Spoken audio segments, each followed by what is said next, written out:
Welcome to mathematics जीवे। मैं पवन sir आप सभी का स्वागत करता हूं। तो आज हम लोग फिर से क्लास 7वीं का मैथ्स लेके आए हैं और इसमें चैप्टर नंबर आप जानते हैं कि 4 कंटिन्यू चल रहा है, काफी लंबा चैप्टर है। इसमें आज एक्सरसाइज 19 कंप्लीट कर चुके हैं और एक्सरसाइज 20 को आज हम लोग क्या करेंगे, स्टार्ट करेंगे। एक्सरसाइज 20 को स्टार्ट करने से पहले एक मोस्ट इंपॉर्टेंट टॉपिक्स को पढ़ेंगे जो बहुत काम आता है, जिसका नाम है शीर्षाभिमुख कोण। इसके बारे में हम लोग क्या करेंगे, अध्ययन करेंगे और इससे रिलेटेड एक्सरसाइज 20 को क्या करेंगे, सॉल्व करेंगे। तो आगे बढ़ने से पहले मैं यही कहूंगा, अगर आप इस चैनल से नए जुड़े हुए हैं और अगर जुड़े हैं और अभी तक आपने चैनल को सब्सक्राइब नहीं किया है तो कृपया करके लाल रंग में जो सब्सक्राइब लिखा है उस पर क्लिक कर दीजिए और बेल आइकन में ऑल की बटन जरूर प्रेस करके रखिए, जिससे आपको गणित से रिलेटेड हर क्लास के क्या होते रहेंगे, वीडियो मिलते रहेंगे। ओके, चलिए स्टार्ट करते हैं। सबसे पहले समझते हैं शीर्षाभिमुख कोण क्या होता है। शीर्षाभिमुख, शीर्षा मतलब सिर और भिमुख मतलब उसका मुख हो अलग दिशा में, यानी कि ऐसे दो कोण जिसका शीर्ष समान हो लेकिन मुख क्या हो, अलग अलग दिशा में हो, ऐसे कोणों को कहा जाता है शीर्षाभिमुख कोण। ये तो उसकी नाम के हिसाब से उसकी परिभाषा हो गई। अब हम लोग समझते हैं गणितीय रूप से परिभाषा क्या होती है कि ऐसे कोण जिन दो कोणों का शीर्ष बिंदु समान हो, यानी कि वह दोनों कोण एक ही बिंदु पे बन रहे हो, वह दोनों कोण एक ही बिंदु पे बन रहे हो लेकिन उनका अंतःभाग क्या हो, अलग अलग हो।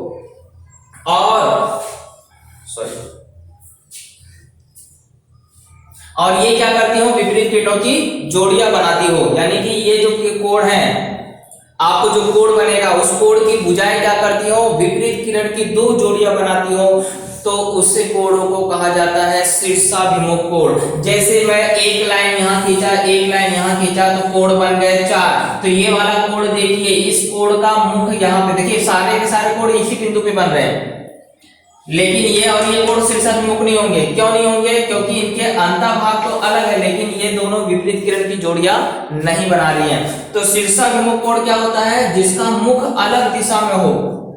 एक कहां देख रहा है, बाईं तरफ, तो एक कहां देखना चाहिए, दाईं तरफ। इसका मतलब है कि ये दोनों कोण क्या कहलाएंगे, शीर्षाभिमुख कोण कहलाएंगे। अब आप देख रहे हैं कि ये जो कोण बन रहा है इसकी ये विपरीत किरण की जोड़ी बना रहे हैं। एक किरण इस दिशा में जा रहा है तो एक किरण इस दिशा में जा रहा है, इसका एक किरण इस दिशा में आ रहा है तो दूसरी किरण कहां जा रही है, तो दिशा में जा रही है, यानी कि विपरीत किरण की जोड़ियां बना रही हैं। तो ये वाले कोण को शीर्षाभिमुख कोण ये वाला हुआ। देख रहे हैं ना, दोनों कोण एक ही बिंदु पे बना है लेकिन इनकी दिशा क्या है, अलग अलग दिशा में है, अंतःभाग अलग है, लेकिन ये विपरीत किरण की जोड़ी बना रहे हैं। अगर ओ ए आपको ऊपर की तरफ जा रहा है तो ओ भी कहां जा रहा है, नीचे की तरफ जा रहा है ना।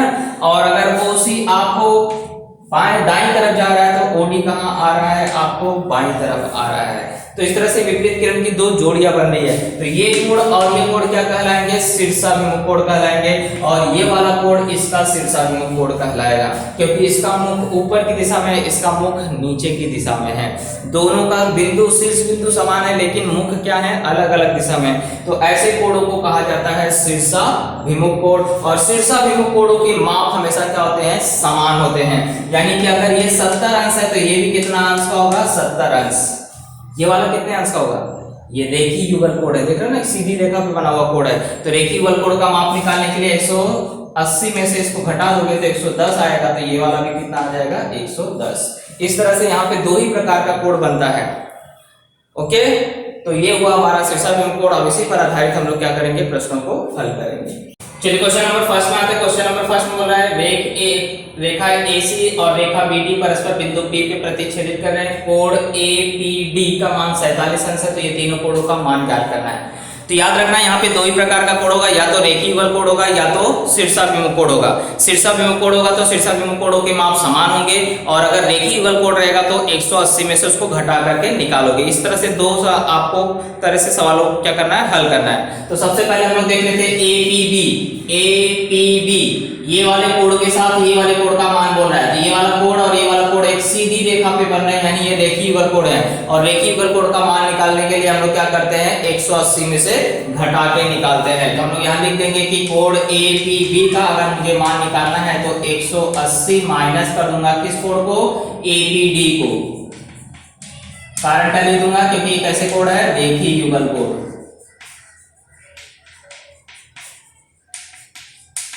चलिए 180 में से इसको माइनस कर देंगे, कितना है 180 माइनस 47, 180 में से 47 यानी 10 में 7 गया 3, यहाँ 7 में 4 गया 3, 133 अंश आ गया किसका, एपीबी का मान। एक कोड हमारा निकल चुका है। अब दूसरा देखते हैं बीपीसी। बीपीसी तो ये वाला कोड और ये वाला कोड आपस में कैसा कोड है, शीर्षाभिमुख कोड है। शीर्षाभिमुख कोडों के मान क्या होते हैं, समान होते हैं, इसलिए हम लोग क्या लिखेंगे कि कोड एपीडी बराबर होगा कोड बीपीसी के, क्योंकि कैसे कोड होते हैं, शीर्षाभिमुख कोड है ये। मैंने आपको बताया अगर शीर्षाभिमुख कोड रहेगा तो माप समान, और अगर रेखीय बल कोड रहेगा तो 180 में से घटा के निकालने का। तो चूंकि हमारा कोड एपीडी कितने अंश का आया है, 47 अंश का है, इसलिए कोड बीपीसी भी कितने अंश का होगा, 47 अंश का होगा। ऐसे आपको तीसरा वाला निकालना है, क्या नाम है, सीपीडी। सीपीडी सीपीडी ये वाले कोड का क्या है, शीर्षाभिमुख कोड है। शीर्षाभिमुख कोड है यानी कि माप क्या होगा, समान होगा। तो एपीबी का मान कितना था, 133, इसलिए सीपीडी का मान कितना होगा, 133 अंश। तो मैं क्या लिखूंगा कि कोड एपीबी बराबर होगा किस कोड के, सीपीडी के। क्यों, क्योंकि कारण वही है, शीर्षाभिमुख कोड, इसलिए हमारा कोड सीपीडी भी कितने अंश का हो जाएगा, 133 अंश का हो जाएगा। तो हमारे सारे के सारे कोडों के मान निकल चुके हैं। यही फाइनल आंसर में तीनों को लिख लेंगे। ओके, चलिए आगे अगला सवाल आता है। अगले सवाल में माप, सवाल वही है, यहाँ पे माप 47 लिखा था, यहाँ पे आपको माप क्या है, x लिखा है। x यानी कि कोई भी संख्या हो सकती है, तो घट तो नहीं सकता, लेकिन इस तरह से इसको लिख सकते हैं। तो चलिए पहला हम लोग क्या करेंगे, कोड PMR बराबर बता देंगे कोड SMQ के, क्योंकि ये कैसे कोड है, शीर्षाभिमुख कोड। कोई भी कोड पहले निकाल सकते हो, आपको उसमें प्रश्न में भले ही बोला है PMS पहले याद करो, चलो PMS पहले याद कर लेते हैं, उसमें कोई बात नहीं। तो आप देखिए PMS जो है वो उसके साथ क्या कर रहा है, रेखीय युगल कोड बना रहा है। किसके साथ रेखीय युगल कोड बना रहा है, PMR के साथ। तो मैं क्या लिखूंगा कि अगर मुझे PMS का मान निकालना है तो 180 में से क्या करूंगा, कोड PMR को घटा दूंगा, क्योंकि कैसे कोड है, रेखीय युगल कोड। ओके, अब यहाँ पे PMR का मान रख दीजिए, तो 180 अंश माइनस x हो जाएगा, क्योंकि x ही है उसका, वो घटेगा है ही नहीं। तो हमारा एक कोड निकल चुका है PMS का मान। दूसरा आपको बोला है SMQ। SMQ उसके सामने वाला कोड है, तो यानी शीर्षाभिमुख कोड हो गया। तो PMR बराबर हो गया कोड SMQ, क्योंकि कोड कैसे है, शीर्षाभिमुख कोड है, इसलिए कोड SMQ कितने अंश का हो जाएगा, x अंश, है ना। अगर ये x है तो ये भी कितना होगा, x, और ये अगर 180 माइनस x है तो ये भी कितना होगा, 180 माइनस x ही होगा। तो तीसरा हम बता देंगे कोड PMS बराबर होगा नाम क्या दिया है, QMR, क्योंकि ये भी कैसे कोड है, शीर्षाभिमुख कोड है, इसलिए हमारा कोड QMR भी कितने अंश का हो जाएगा, 180 माइनस x अंश का हो जाएगा। तो इस तरह से हमारे तीनों आंसर आ गए, यानी प्रश्न संख्या 20 भी क्या हुआ, कंप्लीट हो गया।